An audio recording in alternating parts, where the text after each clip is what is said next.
So compound angles, dalam chapter 7.2, awak belajar, this is the basic one. Okay, compound angle ni adalah yang paling asas lah kiranya sebab nama pun compound angle. Okay, so the subtopic itself. So the other formula compound angle. Okay, so this is the compound angle formula. Okay, and then double angle formula, half angle formula, and factor formula, both this one atas dengan bawah, dua-dua semua ni, semua yang saya bulatkan kat sini adalah formula yang derive. Maksudnya awak boleh dapat all this formula daripada this one.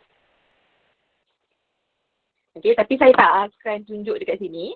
Alright, so I just want to focus on a few things. Okay, so let's see lah, this one, compound angle formula ni. Yang ni kan? Okay, tengok yang ni.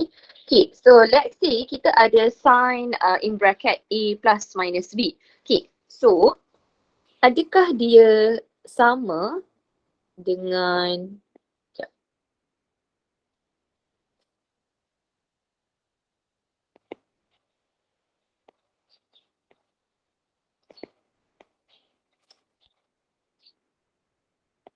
this one? Is this correct? Nampak?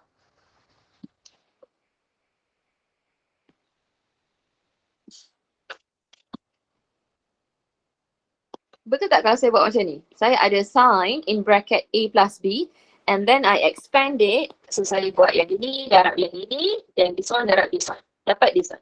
Is this correct? Betul tak? No. No. No. Okay, so yang ini memang totally incorrect. Okay, sebab I think I've mentioned this to you before. Kalau kita ada, let's say, sine function ataupun lagi satu, kita ada log function. Okay, so these two functions dia adalah function.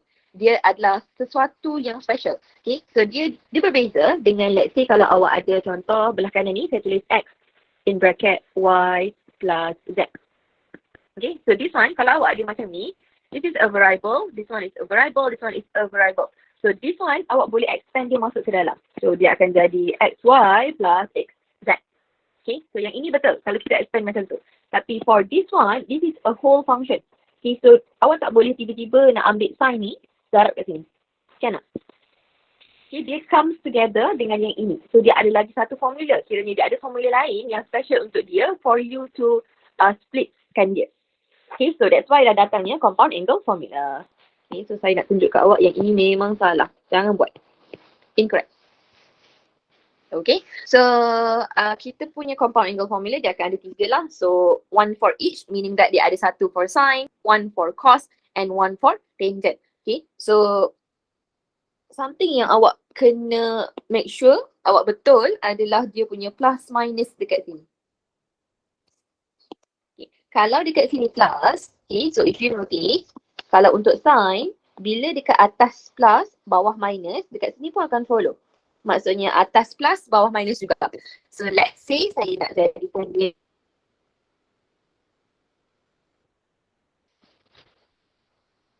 sin A plus B. Macam ni. Okay, so on the right hand side, dia akan jadi equals to sin A cos B. And then dia mesti follow plus juga.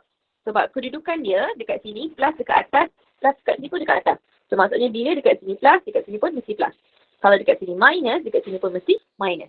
Okay, so sin A cos B plus cos A sin B. Okay, so itu adalah for sin. Tapi kalau for cos, dia terbalik. Bila dekat sini plus, dekat sini dia akan jadi minus. Dia tukar. Sin dia akan berubah. Kalau dekat sini minus, dekat sini akan tukar jadi plus. Okay, so tangent pun sama juga. Dia beza sikit. So dekat sini plus, dekat atas plus, kat bawah minus. Okay, so dekat bawah minus, dekat sini minus, dekat sini plus. Okay, ada nak masuk. Okay. Alright, so that is for compound angle formula. Okay, so daripada compound angle formula ni datanglah double angle formula, half angle formula and factor formula. Saya tak akan tunjuk macam mana dia derive kan all this formula. Okay, so kalau awak nak tahu, you can come to me. Okay, I will show it to you ataupun you can just find it on your own. So awak boleh try Google ataupun try tengok dekat YouTube. Ada je ditunjuk cara macam mana ketiga-tiga formula ni diderivekan daripada sini. Okay, so that's it for compound angle formula. So let's go to the tutorial questions. Okay, okay. So soalan mana tadi yang ada problem? Question 4, 7B. Question 4, 5, 6 and 7. So 7B, okay. So kita pergi kepada soalan nombor 4 dulu. Kejap So soalan nombor 4 kalau tak silap saya tak suruh awak buat lagi. Maksudnya instruction yang saya bagi hari tu is just for question number 5 and question number 7 only. Okay, so kita fokus dulu dekat soalan yang saya minta awak buat. So for question number 5, do you have any problems? This one, question number 5.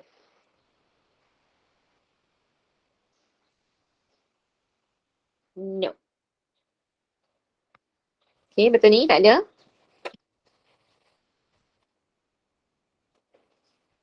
Lawrence, okay, yes. Okay. I have problem. Oh, Florence have problems. Okay. Dekat mana Florence? Which question?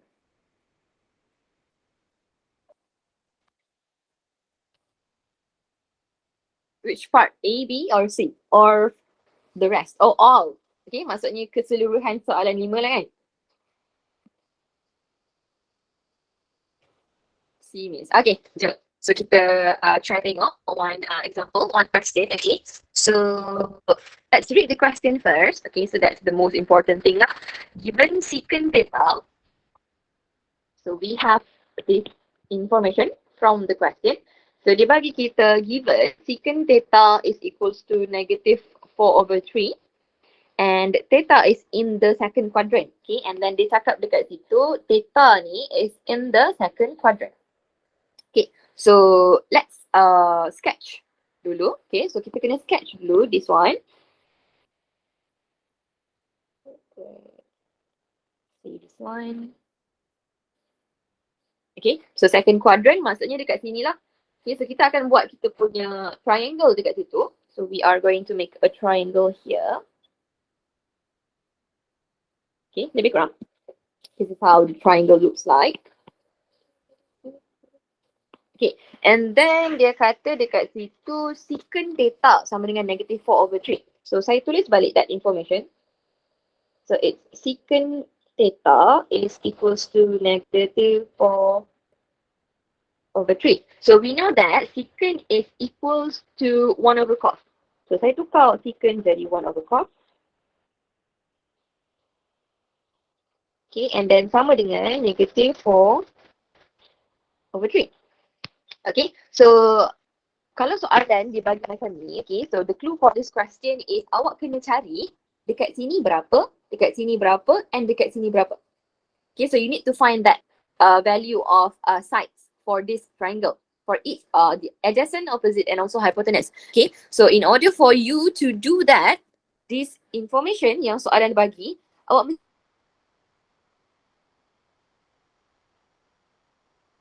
mesti jadikan dia dalam bentuk yang awak boleh nampak, which means that dia mesti dalam bentuk cos, sin ataupun tangent. Okay, so sekarang dia akan pergi ke bawah dan akan tukar tempat. Okay, so sekarang saya punya cos is equals to negative 3/4. Okay, sebab because this cos I bring it upward and then this 4 saya bawa dia ke bawah and then this 3 saya bawa dia naik atas. So dia terbalik je lah, yang bawah pergi atas, yang atas pergi bawah. So that's why lah saya dapat cos theta is equals to negative 3/4. Okay, and then kita dah belajar, we know that kita ada soh kah tawa. Okay, so this is cos, meaning that cos is kah. So dia adalah adjacent over hypotenuse. So maksudnya apa yang awak ada sekarang is adjacent over hypotenuse. So 3 is your adjacent, 4 is your hypotenuse. So 3 is this one. Okay, this is the adjacent sebab theta kita dekat sini. Okay, and then hypotenuse is 4 dekat sini. Okay, and then you have negative over here. So negative ni dia adalah adjacent yang punya sebab dia ada pada kawasan yang x positive, x negative. Okay, so this 3 is gonna be negative 3.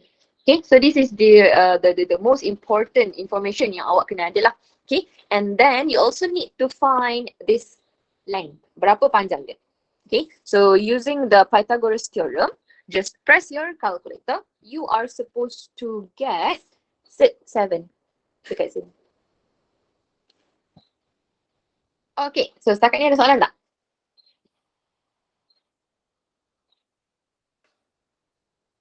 Tiada, Miss. Ada. Okay. Alright. So kita dah ada value for cos theta. Okay, so we have a value for cos theta. This one. Okay, and then awak kena cari lagi dua nilai which is for sin theta and also tangent theta. So second value which is sin theta. So we know that sin is soft which is opposite over hypotenuse. So theta is here, opposite is 7, hypotenuse is 4. So dapatlah 7 over 4. 7 over 4.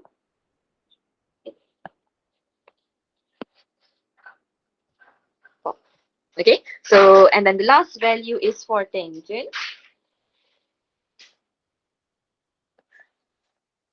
Tangent theta. Okay, so tangent theta is TOA which is opposite over adjacent. So dapatlah negative 7 over 3.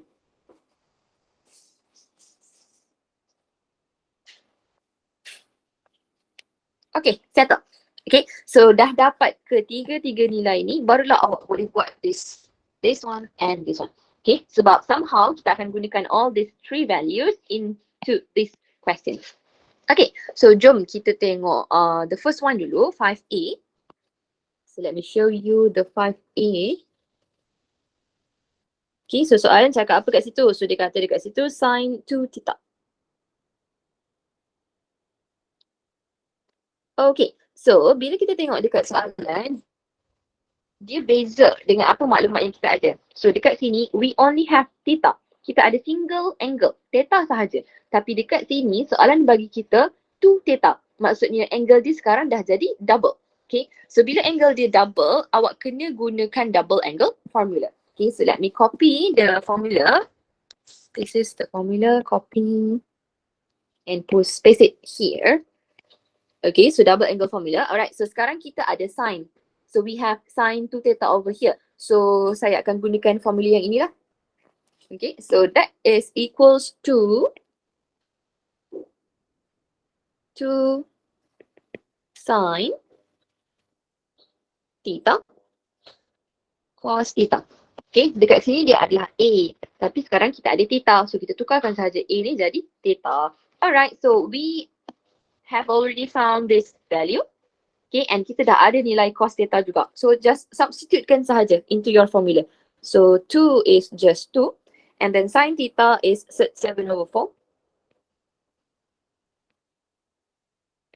Okay, and then lastly we have cos theta. Cos theta is negative 3 over 4. Okay, just tekan calculator and then you will get your answer as negative 3 7 over 4. Itu sahaja.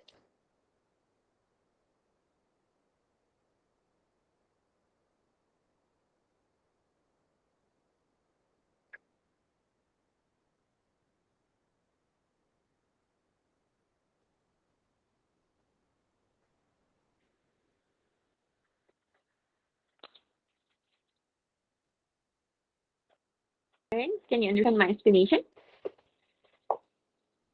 Yes, Miss. Yes. Okay. So itu adalah for example A lah. So saya pergi dekat example C terus. Okay, yang B tu awak boleh buat sendiri daripada sini. Okay, so example C. So kita ada cot 2 theta. Okay, so cot 2 theta. Alright, so again, this one over here dia adalah double angle. Tapi apa information yang awak ada semua adalah dalam single angle. So theta, theta and theta. Okay, so apa yang kita nak buat daripada sini is awak nak kena guna formula dekat sini. Salah satu dari formula ini. But you don't have formula for cotangent. You only have formula for tangent sahaja. Okay, so apa yang awak boleh buat is you can tukarkan terus. Awak boleh tukarkan terus this formula. So kita tukarkan dia jadi cot 2A. is equals to, so kalau contingent dia jadi terbalik lah. Sebab we know that cot is equals to 1 over tan. Okay, so bila nak dapatkan cot, awak just bahagikan sahaja. 1 bahagikan dengan keseluruhan ini. So dia akan jadi terbalik. Maksudnya yang numerator pergi denominator, denominator pergi numerator. So your contingent formula is going to be 1 minus tan square A, and then divide by 2 tan A. Okay, so just substitute this formula, masukkan balik dekat sini. Okay, so saya biar awak settlekan sendiri soalan ni because you already know the values of tan A. Okay, awak dah tahu dah tan theta punya formula berapa? Ni, you get negative 7 over 3. Okay, so memang dekat sini A tapi dekat sini theta. So it's just the same thing sahajalah. Kiranya soalan kita sekarang menggunakan theta as our angle. Tapi soalan dekat sini, formula dekat sini dia menggunakan A as the angle. So it's tak ada beza pun, no different. Sama je. Okay, so saya takut awak confuse satu benda. Okay, so I just want to okay, so saya nak ingatkan satu benda. So kalau lah contohnya kita ada cos theta is equals to 1. Sorry, is equals to 2. Contoh Okay. Bila soalan bagi kita cos square theta, okay, so dia akan jadi equals to cos theta yang kita squarekan. Okay, so dua benda ni adalah sama. Kalau dia letak square dekat sini, meaning that keseluruhan cos theta awak ni kita squarekan. Okay, so dekat sini jawapan kita akan dapat 4 lah. Right, so sama juga dekat sini, bila soalan minta tan square theta, so awak just ambil this value and then awak squarekan sahaja untuk dapat tan square theta. Okay, but it's different, dia berbeza kalau contohnya soalan tu bagi cos theta square. Okay, so awak tengok kedudukan square tu, is it dekat theta or is it dekat cos? Kalau dia dekat cos, maksudnya dia the function itself yang kita squarekan. Maksudnya keseluruhan function cos tu kita squarekan. Tapi kalau dia letak theta, kalau dia letak square dekat theta sahaja, meaning that the angle sahaja yang awak squarekan. Tu contoh. Okay, tapi soalan dia tak akan bagi macam ni. Ni tak adalah, tak pernah jumpa pula. Okay, so I just want to clarify with you. Kalau dekat sini ada square, then disambung macam ni. Okay, tapi kalau dekat sini yang ada square, then it's just for the angle only. Itu sahaja. Okay, so for question number 5, awak settlekan sendiri.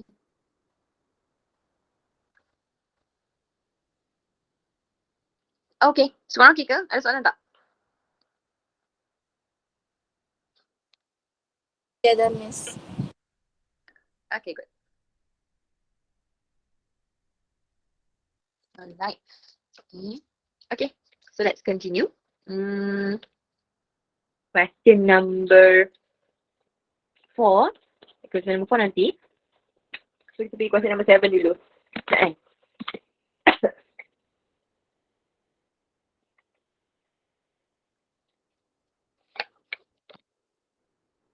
Okay, so question number 7 is the question that most students are scared of, okay, which is the proving punya part. Okay, so dekat 7.1, kita ada identity, trigonometric identities. So trigonometric identities punya proving dah dibawa keluar daripada syllabus, so you are not going to prove it anymore. Tapi untuk 7.2, compound angle, double angle factor formula dengan half angle formula, dia still ada bahagian proving tu. Okay, so awak still kena belajar juga macam mana nak prove. Alright, so let's take a look at this question number 7. So awak ada masalah dekat 7B, I believe. Okay, so 7B. Okay, so jom kita fokuskan kepada soalan 7B. Okay, so dalam soalan proving, we know that kita mesti provekan yang kiri tu sama dengan kanan. Okay, so awak mesti prove, you have to prove that this, bila awak kira, dia akan sama dengan yang sebelah kanan. Ataupun awak start daripada kanan, so awak buat, dia mesti sama dengan belah kiri. Okay, so dia either one lah. Kalau awak nak buat dia daripada left hand side ke right hand side, boleh, no problem. If you want to start with the right hand side and then to left hand side pun, no problem. Okay, so for this question, saya nak try solvekan dia daripada belah kiri. Saya nak buat dia daripada belah kiri pergi ke sebelah kanan. Okay. So first kita salin soalan dulu. So I have tangent A plus B over 2 over tangent A minus B over 2. Bracket. Okay, so soalan proving sebenarnya dia ada bagi clue tau dekat soalan tu sendiri. Okay, so dekat sini bila awak tengok sini ada tan. Tapi dekat sini dah tak ada dah tan awak, dia hilang. Dia jadi sin dengan sin. So macam mana daripada tan kita nak hilangkan dia and we want to have something that consists of sin. Okay, so cara dia adalah awak boleh gunakan information that you know. So we know that tangent is equals to sin over cos. Okay, so saya akan pecahkan this into sin over cos.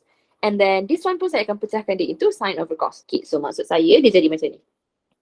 So equals to, we have for the upper part, kita ada sin A plus B over 2. Okay, and then over cos A plus B over 2. Like this.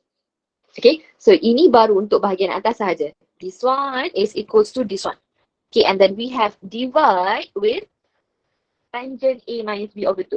So saya nak buat kat sini bahagi dengan tangent A minus B. So it's equals to sin A minus B over 2 over cos A minus B over 2. Macam tu. Okay, settle. So apa lagi yang kita boleh buat daripada sini? Okay, so awak dah belajar dulu masa sekolah rendah. Kalau dekat sini bahagi and then you have a fraction over here. So dia akan tukar jadi darab and then atas pergi bawah, bawah pergi atas. Okay, so saya akan salin balik this whole thing. Just copy. Sorry. Copy. And then I paste it here. Okay, and then yang the right hand side sekarang dia jadi darab dan ditukar kedudukan. So yang ini pergi ke bawah, yang ini pergi ke atas. Okay, so sekarang dekat tengah-tengah ni adalah darab. Alright, so what else can we do from here? Okay, so bila awak tengok dekat sini, kita ada sin A plus B over 2. So ada satu formula yang awak boleh guna dekat sini sebenarnya. Okay, biar saya rapatkan untuk awak. Okay, awak nampak. Macam ni. Okay, so formula tu adalah formula daripada factor formula. Which is this one. Copy. And saya pastekan dekat sini. Alright. Okay, so bila kita tengok dekat sini, let's take a look at the upper part dulu. Okay, so saya ada sin A plus B over 2. Dengan cos A minus B over 2. So ada tak mana-mana bahagian antara 1, 2, 3, 4 ni yang boleh kita applykan to the numerator punya bahagian?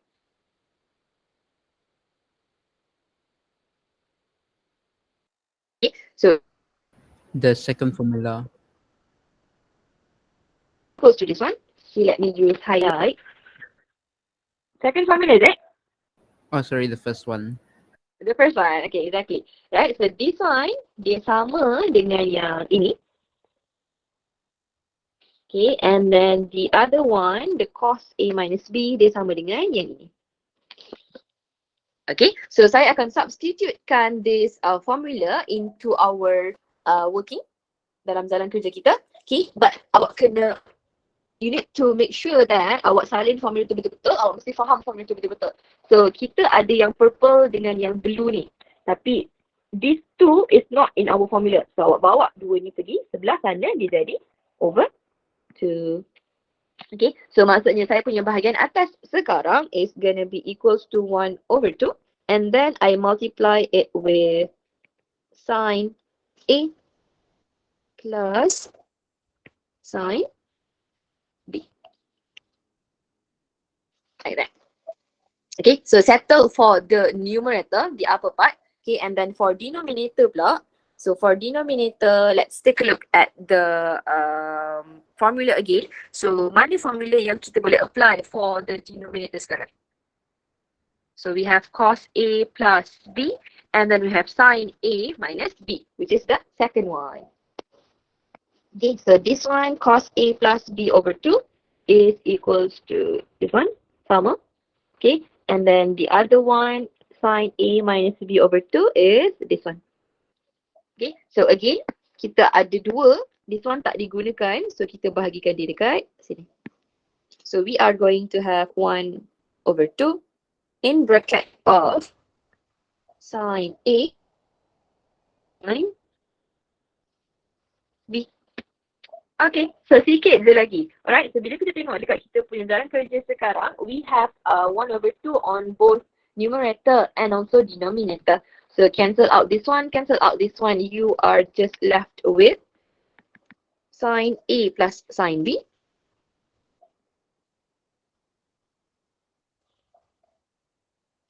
Okay, and then over with